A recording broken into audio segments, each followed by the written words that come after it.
سورۃ الاعلی، سورت نمبر 87۔ شروع کرتا ہوں اللہ تعالیٰ کے نام سے جو بڑا مہربان نہایت رحم والا ہے۔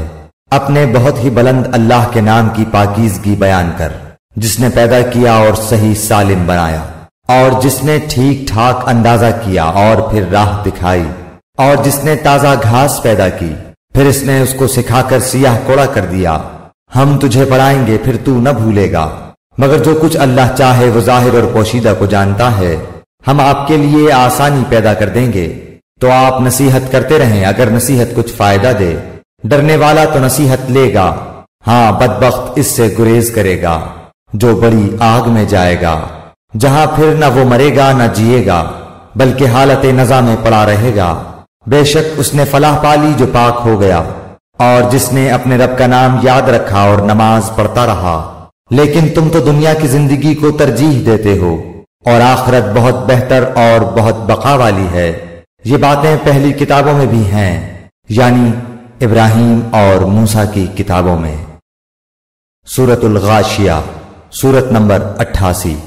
شروع کرتا ہوں اللہ تعالیٰ کے نام سے جو بڑا مہربان نہایت رحم والا ہے۔ کیا تجھے بھی چھپا لینے والی قیامت کی خبر پہنچی ہے؟ اس دن بہت سے چہرے ذلیل ہوں گے، اور محنت کرنے والے تھکے ہوئے ہوں گے۔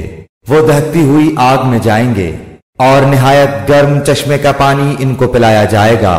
ان کے لیے سوائے کانٹے دار درختوں کے اور کچھ کھانا نہ ہوگا، جو نہ موٹا کرے گا نہ بھوک مٹائے گا۔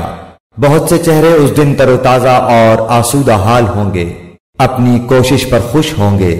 بلند و بالا جنتوں میں ہوں گے، جہاں کوئی بیہودہ بات نہیں سنیں گے، جہاں بہتا ہوا چشمہ ہوگا، اور اس میں اونچے اونچے تخت ہوں گے، اور آب خارے رکھے ہوئے ہوں گے، اور ایک قطار میں لگے ہوئے تکیے ہوں گے، اور مخملی مسندیں پھیلی پڑی ہوں گی۔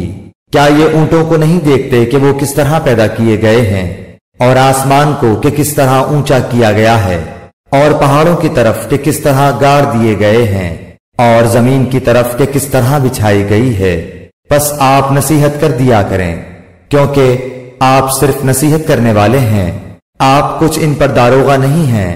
ہاں، جو شخص روگردانی کرے اور کفر کرے، اسے اللہ تعالیٰ بہت بڑا عذاب دے گا۔